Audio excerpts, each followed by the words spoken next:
मैं हृदय शर्मा। दोस्तों, हम कल से प्राचीन भारत के इतिहास से संबंधित एक टॉपिक देख रहे थे जिसका नाम हो जाता है सिंधु घाटी सभ्यता। दोस्तों, सिंधु घाटी सभ्यता का एक लेक्चर हम पहले कर चुके हैं क्लियर। आज उसके दूसरे लेक्चर के बारे में हम डिस्कस करेंगे। दोस्तों, ये मेरा ऑनलाइन प्लेटफॉर्म है बुलंद हिंदी MPPSC का। दोस्तों, आप इस चैनल को ज़्यादा से ज़्यादा सब्सक्राइब करें और बेल आइकन को प्रेस कर दें और आने वाली वीडियो को शेयर करें। दोस्तों, अब चलते हैं अपने टॉपिक की ओर कि हमने कल क्या देखा था और आगे उसके आगे की श्रृंखला आज देखेंगे। दोस्तों, कल हमने सिंधु घाटी सभ्यता के बारे में सामान्य परिचय देख लिया था। इसका सामान्य परिचय क्या है, इसका काल निर्धारण देख लिया था, काल कब से कब तक माना जाता है इसका, वो देख लिया था हमने। और क्या देख लिया था, हमने देख लिया था कि इसे खोजकर्ता कौन है, इसका आकार देख लिया, त्रिभुजाकार आकार है, ये चीज़ें देख ली थी हमने। फिर इसके स्थलों की खुदाई के बारे में देख लिया था, कौन सा स्थल कब खोदा, किसने खोज की, किस नदी के किनारे ये स्थल पड़ता है। तो हमने इनमें हड़प्पा, मोहनजोदड़ो, आमरी, बनावली, हिसार हरियाणा, लोथल वगैरह ये स्थान हमने देख लिए थे। तो ये टॉपिक हमारा यहाँ तक ये टॉपिक हो गया था कवर। ठीक है, उम्मीद करता हूँ ये टॉपिक आपको अच्छे से समझ में आया होगा और आप इस पर 3 नंबर के लिए लिख सकते हैं। फिर हमने देख लिया था सिंधु घाटी का जो विस्तार है वो किस प्रकार है। हमने देखा था सिंधु घाटी का विस्तार त्रिभुजाकार रूप में फैला हुआ है। मांदा से लेकर दायमाबाद तक, सुतकांगेडोर से लेकर आलमगीर तक त्रिभुजाकार आकार बनता है, ये हमने देख लिया था। फिर हमने देखा सिंधु घाटी सभ्यता की जो विशेषताएं हैं कि क्या विशेषताएं पाई जाती हैं सिंधु घाटी सभ्यता में। हमने इस श्रृंखला में देख लिया था कि सिंधु घाटी सभ्यता है वो एक विस्तृत सभ्यता थी। कैसी विस्तृत, तो वो बोले जो मेसोपोटामिया की सभ्यता थी उस समय मिस्र की सभ्यता थी एक, उन दोनों से बड़ी थी। बोले शहरी सभ्यता थी, भारत की पहली शहरी सभ्यता। इसके बाद जो आती है ग्रामीण सभ्यता आती है जिसमें आपकी आर्य सभ्यता आएगी। व्यापार पे आधारित सभ्यता थी, आर्य सभ्यता कृषि पे आधारित होगी, पशुपालन पे आधारित होगी। हमने देखा था कि यहाँ उत्तम जल निकास प्रणाली थी, पक्के मकान बने हुए थे, सड़कें जो थी वो समकोण पर थी, एक दूसरे को काट नहीं थी, और विशाल स्नानागार था यहाँ पे। ठीक है, जिसकी लंबाई करीब 11.88 मीटर थी, ये इसकी लंबाई थी। और जो इसकी वो थी गहराई वो करीब 2.43 मीटर थी, ये इसकी मीटर में गहराई थी। ये हमने देख लिया था कल तक। फिर हमने देख ली थी हड़प्पा की नगरीय संरचना कि हड़प्पा का जो नगर नियोजन है किस प्रकार है, ये बहुत इंपॉर्टेंट है अपने आप में। हमने देखा था जो टीले पे कुछ घर बने हैं, कुछ घर बने निचले स्तर पे। जो टीले का जो क्षेत्र है वो राजाओं द्वारा शासित किया जाता है, वहाँ से राजा पूरे क्षेत्र को कंट्रोल करते हैं, ये देख लिया था हमने। निचले स्तर पर आम लोग रहते हैं और टीले और जो निचले स्तर है बीच वाला क्षेत्र, उस बीच वाले क्षेत्र में कहते जो नौकरशाह लोग थे वो लोग रहते थे, नौकरशाही थे, सेना के लोग वो लोग रहते थे। हमने देखा था कि नीचे ईंटों के घर बनते थे कच्चे, जिनमें आम लोग रहते थे। शहरों में सड़कें बनी होती थी जो एक दूसरे को समकोण पर काटती थी, 90 डिग्री पे बराबर, चौराहा बनता था बराबर 90 डिग्री पे बनता था। जल निकास प्रणाली देख ली थी, उत्तम थी।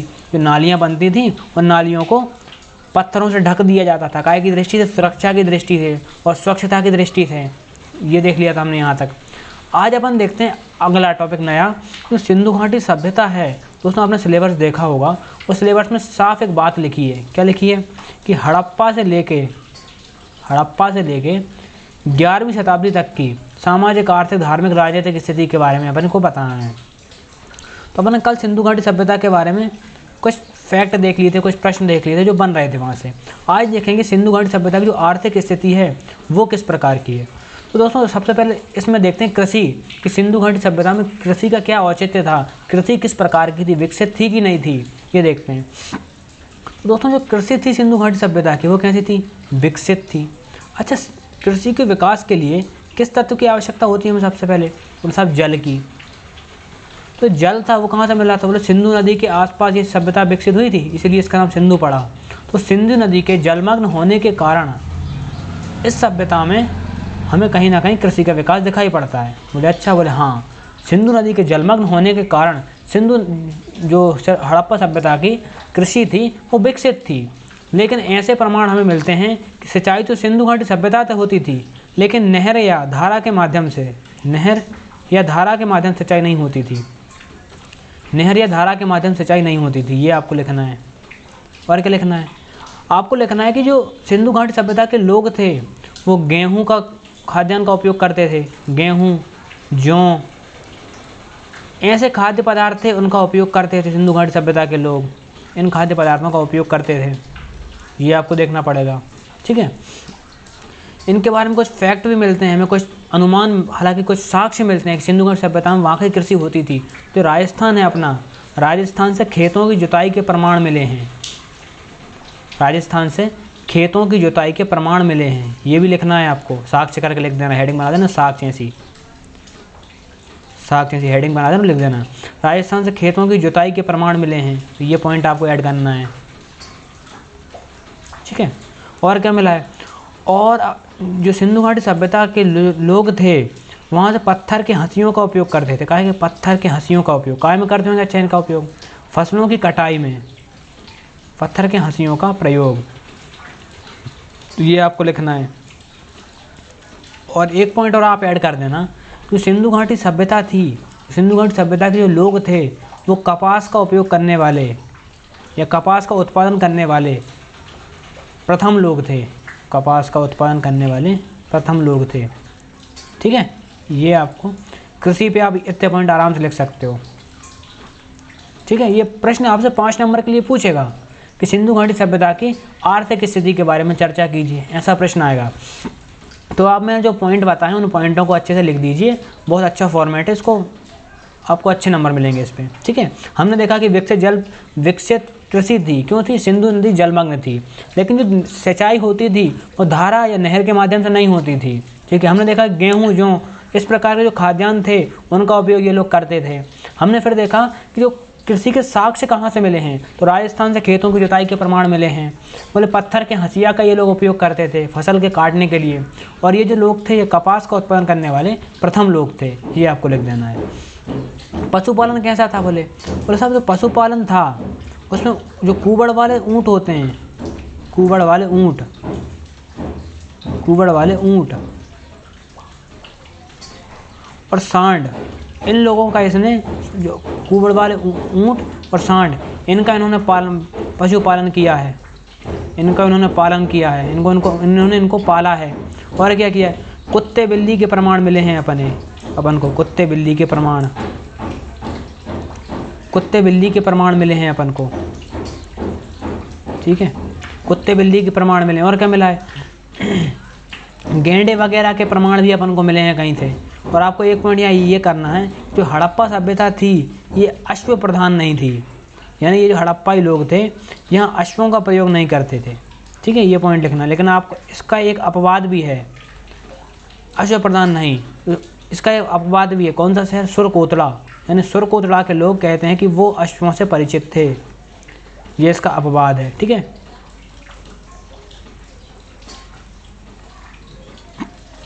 हमने क्या देखा कि कुबड़ वाले जो ऊँट थे, जो सांड थे, जो बैल थे, उनका उपयोग ये लोग करते थे, उनका उपयोग उनको पालते थे। और जो कुबड़ वाले ऊँट थे उनका उपयोग कहते हैं ये कृषि में करते थे। ये पॉइंट भी आप ऐड कर देना अलग से कि कुबड़ वाले ऊँट का प्रयोग हड़प्पाई लोग कृषि में करते थे। कुबड़ वाले ऊँट का और सांड को ये लोग पालते थे, कुत्ते और बिल्ली को पालते थे। ये सभ्यता अश्व प्रधान सभ्यता नहीं थी, लेकिन सुरकोतड़ा से ये प्रमाण मिले हैं कि सुरकोतड़ा के लोग अश्वों से परिचित थे। ये हमने देख लिया, इनकी कृषि देख ली, इनका पशुपालन देख लिया। अब देखते हैं इनका व्यापार। दोस्तों आपको पता होगा कि हड़प्पा सभ्यता थी कैसी थी, ये शहरी सभ्यता थी, शहरी सभ्यता थी। जब शहरी सभ्यता थी तो यहाँ का जो व्यापार था वो, इनका जो व्यापार था वो रीढ़ था। हड़प्पा सभ्यता की रीढ़ क्या था, व्यापार, रीढ़ था, रीढ़ की हड्डी था, आधार था, आधार लिख दो आप। हड़प्पा सभ्यता का आधार क्या था, व्यापार था।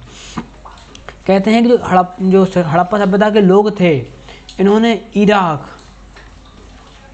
Iran, Afghanistan, Iraq, Iran, Afghanistan, Rajasthan,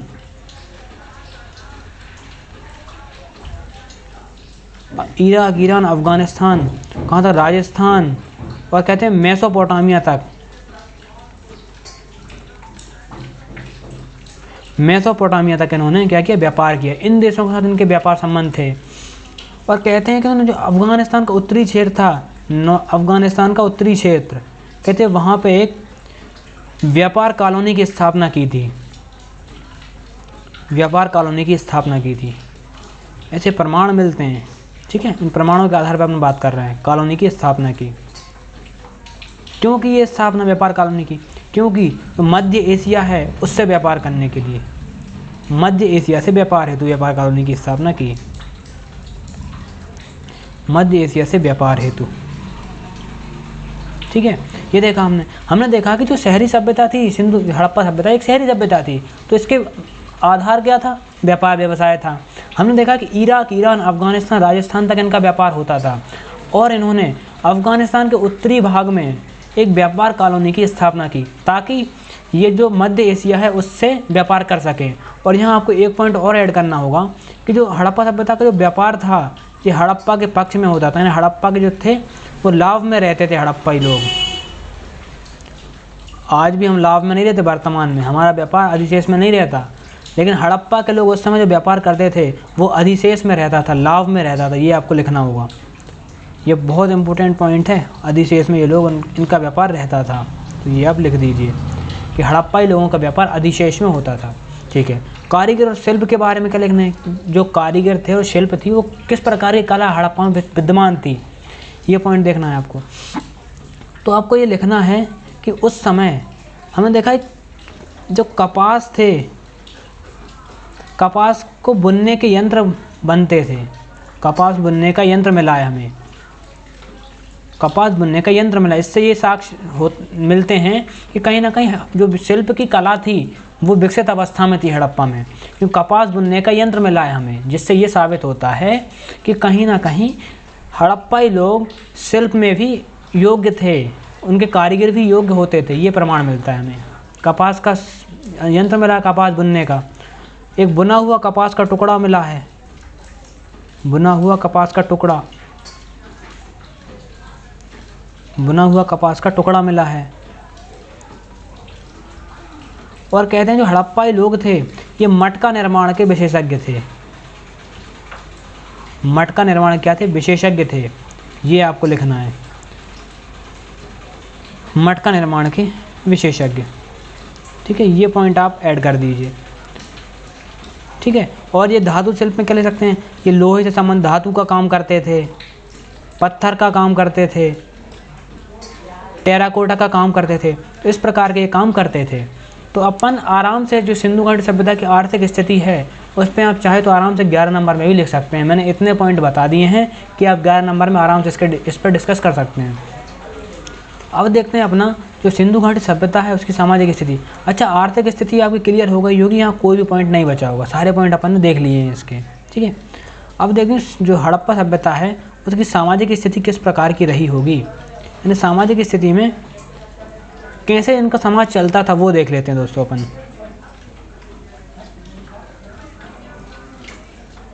कैसे चलता था इनका समाज? दोस्तों अपन ने देखा है स्टार्टिंग में, कल देखा था कि जो शहरी नियोजन में पढ़ा था अपन ने कि जो इनका जो इनमें वर्ग विभाजन था। कैसा था वर्ग विभाजन? बोले जो समाज के उच्च लोग थे, राजा वर्ग के लोग थे, वो कहाँ रहते थे?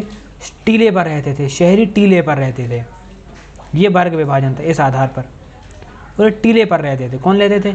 बोले कुलीन लोग। अब अमीर लोग ले लो या कुलीन लोग ले लो, कुलीन लोग कहाँ रहते थे? टीले पर। और समतल क्षेत्र में कौन रहते थे? निचले क्षेत्र पर। निचले क्षेत्र पर कौन लोग रहते थे? निचले क्षेत्र पर रहते थे आम लोग, आम लोग, ठीक है। ये हो गया अपना, यानी सिंपल सी बात है कि ये टीला है, यहाँ रह रहे हैं कौन? कुलीन लोग, यहाँ कुलीन लोग रहेंगे। यहाँ कौन रहेगा आधार पे? निचले क्षेत्र पर आम लोग, आम लोग। और जो बीच का क्षेत्र है, बोले यहाँ कौन रहेंगे? यहाँ रहेंगे नौकरशाह लोग, जो कहीं ना कहीं राज्य के अधीन काम कर रहे हैं, वो लोग रहेंगे, ठीक है। ये देख लीजिए, इस आधार पे वर्ग का विभाजन था। जो श्रेष्ठ लोग रहते थे वो कुलीन वर्ग थे, वो टीलों पर रहते थे। निचले लोग निचले क्षेत्र में रहते थे, आम लोग रहते थे, ठीक है। सामाजिक व्यवस्था कैसी थी? तो सामाजिक व्यवस्था यहाँ पे थी, ये 4 भागों में बंटी थी, ठीक है। लेकिन ब्राह्मण, क्षत्रिय, शूद्र, वैश्य वाला कॉन्सेप्ट अभी नहीं आया था, उस आधार पर वर्ण व्यवस्था नहीं थी। यहाँ कैसी थी? बोले एक वर्ग होगा विद्वान, विद्वान का वर्ग होगा एक। बोले अच्छा, बोले हाँ। एक वर्ग होगा काय का? एक वर्ग होगा बोले विद्वान का, बोले एक वर्ग होगा विद्वान का। दूसरा वर्ग, बोले दूसरा वर्ग जो है वो होगा अपना किसका?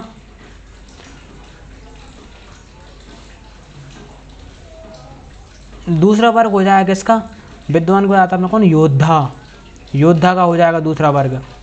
फिर किसका हो जाएगा, तीसरा वर्ग बोले हो जाएगा अपना किसका, व्यापारी का, व्यापारी। और चौथे वर्ग में आ जाएंगे आपके श्रमिक वगैरह, ये लोग आ जाएंगे।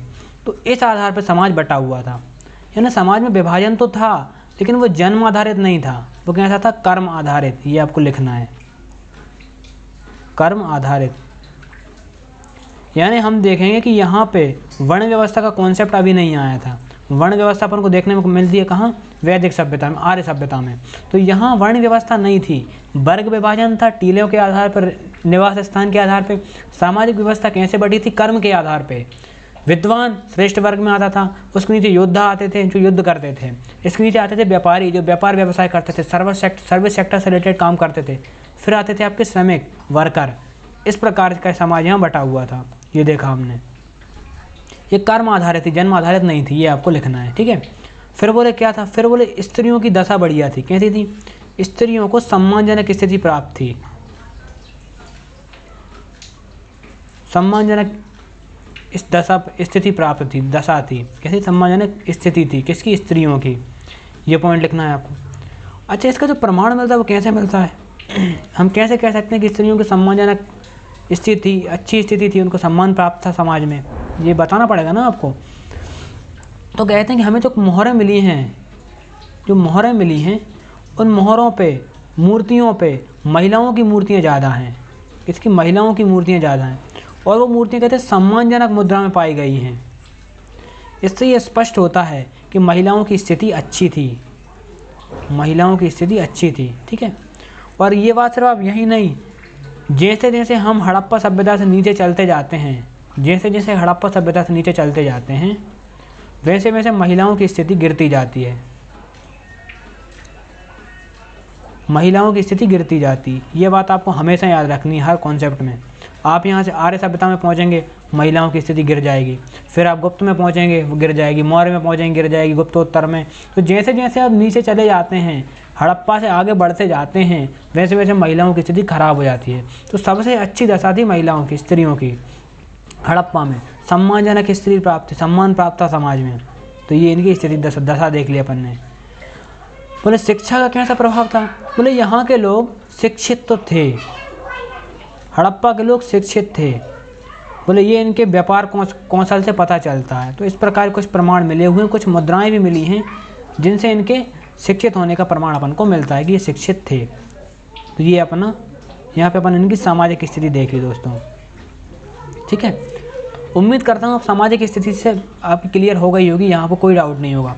आप सामाजिक स्थिति के बारे में अगर आपसे 5 नंबर में पूछेगा तो आप आराम से अच्छे फॉर्मेट में, इसी जो मैंने फॉर्मेट बताया है इसी फॉर्मेट में लिख सकते हो। लेकिन अगर आपसे 11 नंबर में पूछ लिया तो उम्मीद करता हूँ 11 नंबर में भी लिख पाएंगे, क्योंकि मैंने इतने पॉइंट बता दिए हैं कि आराम से 200 शब्द हो सकता है। सबसे पहले आपको क्या करना है 11 नंबर के लिए, जो सिंधु घाटी सभ्यता है, मैंने इसके बारे में कल थोड़ा सा इंट्रोडक्शन बताया था, वो इंट्रोडक्शन लिख देंगे, ठीक है। वो इंट्रोडक्शन लिख देंगे और फिर क्या करेंगे, फिर बताएंगे कि सिंधु घाटी सभ्यता की सामाजिक स्थिति की विभिन्न श्रेणियाँ रही हैं, जिन श्रेणियों को हम निम्न आधारों पर देख सकते हैं। तो आप फिर ये फॉर्मेट अपना के लिख देंगे और लास्ट में एक अच्छा सा निष्कर्ष लिख देंगे। तो निष्कर्ष जो होगा वो मैं आपको बताऊंगा आगे जाके कि निष्कर्ष में क्या लिखेंगे हम, ठीक है।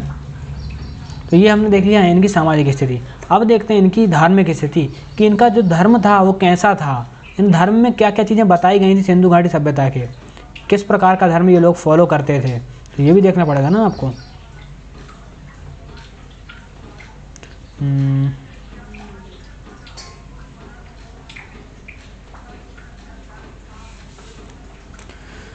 सबसे पहले ये देखिए, सिंधु घाटी सभ्यता है, जो सिंधु घाटी अपनी सभ्यता है, उस सभ्यता की खुदाई में, उस सभ्यता की खुदाई में अपन को किसी भी मंदिर के खुदाई में, मंदिर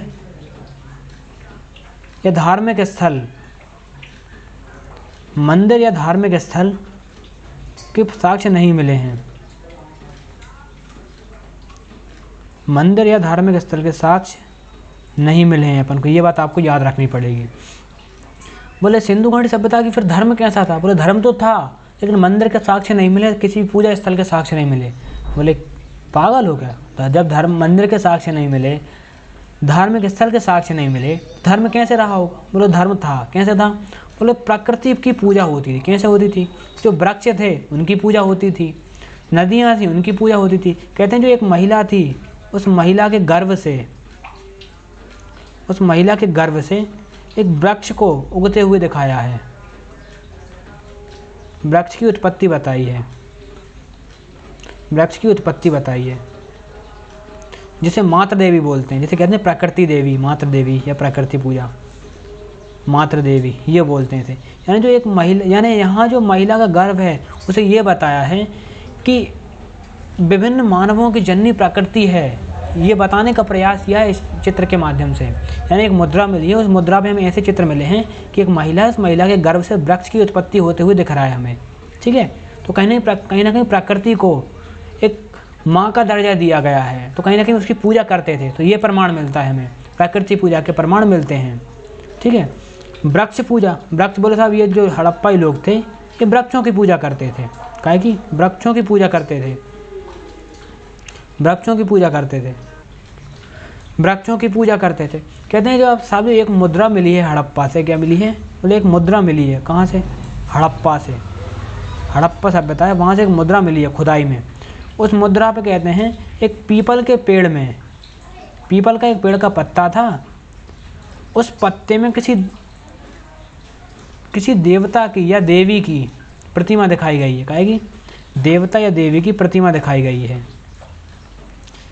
इसलिए जो पेड़ थे, जो वृक्ष थे, उनकी तुलना काहे से की गई है? जो वृक्ष थे उनकी तुलना की गई है देवी से, ईश्वर से, ऐसे प्रमाण मिले हैं हमें। तो ये वृक्ष, इससे हमें ये पता चलता है कि कहीं ना कहीं ये वृक्षों की क्या करते थे? पूजा करते थे, वृक्ष पूजा करते थे, ये देख लिया हमने। और फिर क्या देखा कि पशु पूजा के प्रमाण भी हमें यहाँ से मिले हैं कि कुछ लोग थे जो पशु पूजा करते थे। जो एक सींग वाला गेंडा था, जो गेंडे थे, उसकी पूजा के प्रमाण मिले हैं हमें। तो कुछ ऐसे पशु थे इनकी पूजा के प्रमाण हमें मिले हैं, तो पशु पूजा करते थे ये लोग। ये लिखना है आपको, ये पॉइंट वाइज लिख सकते हैं आप, हेडिंग डाले तो डालिए, नहीं तो पॉइंट वाइज भी आप लिख सकते हैं कि पशु पूजा के प्रमाण मिले हैं हमें। एक आध दो पशुओं के नाम लिख दीजिए इसमें। गेंडे की पूजा करते थे ये लोग, बैल वगैरह इनकी पूजा करते थे, ऐसे प्रमाण मिले हैं हमें। एक सिंगी जो बैल होता है उसकी पूजा करते थे। स्वास्थ्य पूजा के प्रमाण मिले, लेकिन जो साथिया बनता है ना आपका, ऐसा कुछ बनता है, ऐसा कुछ बनता है, आई थिंक उल्टा बन गया ये। हाँ, जैसा जो स्वास्थ्य बनता है, बोले स्वास्थ्य की पूजा का प्रचलन यहाँ से था, ठीक है। ये आपको लिखना है, ये पॉइंट बन गया ये। यहाँ सिर्फ पॉइंट वाइज लिखिए आप, क्योंकि पॉइंट ज़्यादा है, अगर हेडिंग वाइज लिखेंगे, ज़्यादा एक्सप्लेन कर देंगे, क्वेश्चन बहुत लंबा हो जाएगा। और जो हड़प्पाई लोग थे ये पुरुष लिंग की पूजा करते थे, ये आप एक पॉइंट बना दीजिए, ठीक है, ये लिख दीजिए आप। और जो प्रेतवाद था, हड़प्पा सभ्यता में प्रेतवाद भी प्रचलित था, जो भूत प्रेत ये चीज़ें हैं ना, ये भी प्रेतवाद प्रचलित था। जादू टोने में कहते हैं ये लोग विश्वास रखते थे, ठीक है, ये भी आपको पॉइंट लिख देना है। प्रेतवाद प्रचलित था हड़प्पाई लोगों में। तो उम्मीद करता हूँ आप जो सिंधु घाटी सभ्यता है उसकी धार्मिक स्थिति के बारे में भी 5 नंबर में आराम से लिख सकते हैं। ये धार्मिक स्थिति यहाँ से 5 नंबर से ज़्यादा नहीं पूछी जाएगी, ठीक है। अगर 11 नंबर में पूछी जाए तो आप इन पॉइंट पर दो लाइन और लिख दीजिए, जो मैंने पॉइंट बताए हैं उसके अंदर से ही आप आराम से एक्सप्लेन कर सकते हैं। यानी जो 5 पॉइंट हैं अपने, 5 से 6 पॉइंट हैं अपने, 6 पॉइंट हैं, एक पॉइंट पे भी अगर आप 20 से 30 शब्दों में लिखते हैं तो आपके 200 शब्द हो जाएंगे। 30 शब्द का पहले इंट्रोडक्शन बनाइए, लास्ट में 30 शब्द का निष्कर्ष दीजिए, और 20 से 30 शब्द इन पर लिख दीजिए, आपके 200 शब्द हो गए। तो इस प्रकार लिखने का एक आर्ट डेवलप करना है आपको। जब अपन टेस्ट सीरीज लगाएंगे मेंस की, तब मैं बताऊँगा कि कैसे लिखना है आपको। धार्मिक स्थिति देख ली अपन ने, आर्थिक स्थिति देख ली, सामाजिक स्थिति देख ली। अब देखते हैं कि राजनीतिक स्थिति, कि सिंधु घाटी सभ्यता थी तो किस प्रकार व्यवस्थित होती थी। दोस्तों आपको पता होगा सिंधु घाटी सभ्यता है, वहाँ से हमें उनकी राजनीतिक स्थिति के बारे में किसी प्रकार के साक्ष्य नहीं मिले हैं, किसी प्रकार के साक्ष्य नहीं मिले, ठीक है, ये बात। तो इसका क्या मतलब है? इसका क्या ये मतलब है कि यहाँ कोई सत्ता नहीं थी, यहाँ कोई राजनीति नहीं थी? ऐसा भी नहीं हो सकता। जब सिंधु घाटी इतनी व्यवस्थित थी, जब सिंधु घाटी सभ्यता इतनी व्यवस्थित थी, तो कहीं ना कहीं किसी शक्ति के द्वारा संचालित होती होगी, किसी सत्ता के द्वारा संचालित होती होगी, तभी तो इतनी मेंटेन रही। अगर कोई उसे मेंटेन करने वाला नहीं होता तो इतनी मेंटेन रहती कैसे, आप बताइए। क्योंकि सत्ता के लिए एक बल की आवश्यकता होती है, चीज़ों को मैनेज करने के लिए बल चाहिए। वो बल कौन प्रदान करता है? सत्ता प्रदान करती है, राजनीति प्रदान करती है। तो जब ये इतनी डेवलप थी, इसका व्यापार व्यवसाय इतना उत्तम था, यह स्थितियों की दशा इतनी उत्तम थी, अर्थव्यवस्था उत्तम थी, सामाजिक स्थिति उत्तम थी, कोई भेदभाव नहीं था, असमानता नहीं थी, तो कोई चीज़ तो होगी जो उनको मेंटेन करती होगी, वो अपन देख लेते हैं। दोस्तों अभी मैंने बताया आपको कि टीले के रूप में अपन सामाजिक व्यवस्था में देखा है, टीले के रूप में जो लोग रहते थे ऊंचे स्थानों पर, टीले पर निवासरत लोग, कहते हैं जो टीले पर जो लोग निवास करते थे वो सत्ता का संचालन करते थे। ऐसे कुछ साक्ष्य मिले हैं और जो बड़े बड़े विद्वान हैं वो यही कहते हैं कि बाकी यहाँ से कोई स्पष्ट प्रमाण नहीं मिला है। जो टीले पर निवासरत लोग थे वो सत्तासीन थे, सत्ता में थे वो लोग। कहते हैं वो लोग राजनीति के उच्च व्यक्ति माने जाते थे, राजा कह सकते हो आप उस समय पे। हालांकि राजा वाला कॉन्सेप्ट कोई था नहीं वहाँ पे, कबीरों का प्रधान इस टाइप के वर्ड आप यूज़ कर सकते हो। तो सत्तासीन लोग कौन थे? बोले जो टीले पर उच्च स्थान पर निवास करते थे वो लोग शासक वर्ग में आते थे। शासक वर्ग बोल लो आप, वो लोग शासक वर्ग होते थे। अच्छा, बोले हाँ। बोले निचले स्थानों पर कौन निवास करते थे? बोले जहाँ निचले स्थान थे, ये बताऊँ राजनीति कैसे चलती थी वहाँ की। जो टीले पर जो लोग निवास करते थे, शासक वर्ग जो था वो नीतियाँ बनाता था और निचले लोगों में लागू करता था। लागू कौन किसकी सहायता करवाते थे? नौकरशाही की सहायता से करवाते थे। निचले स्थान पर कौन लोग रहते थे? बोले साहब आम लोग। निचले स्थान पर जो रहते थे वो आम लोग रहते थे। कौन? आम लोग। बोले अच्छा, बोले हाँ। बोले अच्छा निचले स्थान पे जैसे मान लो ये क्षेत्र है अपना, यहाँ शासक वर्ग, यहाँ आम लोग, ये शासक, यहाँ ये आम लोग। बोले इस बीच वाले क्षेत्र में जो संक्रमण का क्षेत्र बच रहा है खाली, यहाँ कौन रहता है? बोले यहाँ नौकरशाही रहती थी। जो भी इनके अधिकारी होते थे, कर्मचारी होते थे शासक के, वो लोग यहाँ रहते थे बीच वाले क्षेत्र में। तो बोले जो बीच का क्षेत्र था, मध्य वाला क्षेत्र, मध्य क्षेत्र, उसमें कौन रहता था? बोले उसमें रहते थे अपने कौन? नौकरशाही लोग, कर्मचारी, राज्य के जो शासक के अधीन काम करते थे वो नौकरशाही लोग इसमें रहते थे। बोले अच्छा, बोले हाँ।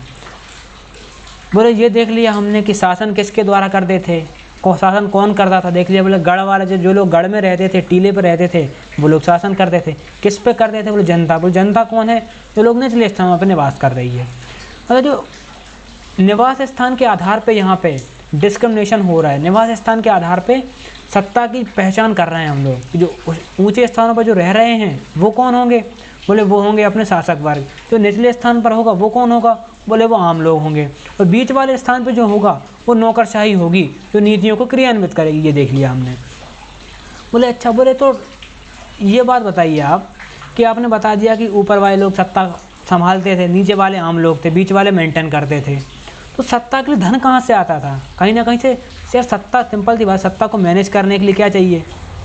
सत्ता क्या चाहिए? प्रबंधन करने के लिए, सत्ता का सुचारू रूप से प्रबंधन करने के लिए क्या चाहिए? धन चाहिए। वर्तमान में भी इसी की आवश्यकता होती है। बोले धन कहाँ से आता होगा? बोले जो धन था वो जनता से लेते थे, आम लोगों से लेते थे। बोले अच्छा, कैसे लेते थे? बोले कर के रूप में। लेकिन हमें उस समय पैसे की मुद्रा के बारे में ज़्यादा जानकारी नहीं मिलती। बोले कैसे लेते होंगे धन? तो टैक्स लेते थे। वो अनाज के रूप में लेते थे, अनाज के रूप में बोले टैक्स लेते थे। तो ये एक पॉइंट ये हो गया कि राजा था वो अनाज के रूप में जनता से टैक्स लेता था। ठीक है, अनाज के रूप में टैक्स लेता था जनता से। ये देख लिया हमने। बोले अच्छा, जो बजट का काम होता है वो कौन देखता था, कहाँ होता था? तो आपको पता होगा मोहनजोदड़ो में। कहाँ? मोहनजोदड़ो में।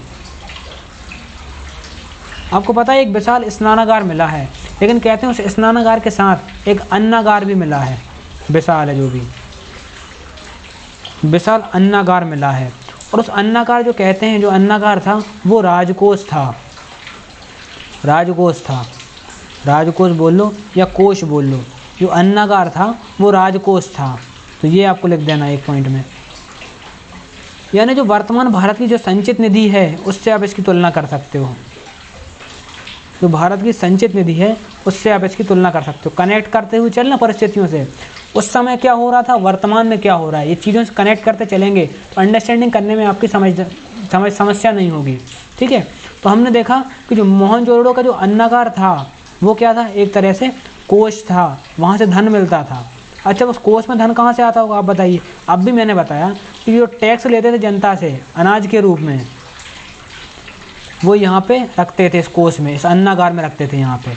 तो आपको यहाँ से उम्मीद करता हूँ ये 4 से 5 पॉइंट मैंने बता दिए हैं, आप आराम से इन पर लिख सकते हो, 5 नंबर में भी 11 नंबर में भी। दोस्तों इस लेक्चर को यहीं ख़त्म करते हैं। आप वीडियो को ज़्यादा से ज़्यादा शेयर करें, चैनल को सब्सक्राइब करें और बेल आइकन को प्रेस कर दें। धन्यवाद दोस्तों। इसका एक पार्ट और बचा हुआ है जिस पर अपन कल बात करेंगे। धन्यवाद। जय हिंद।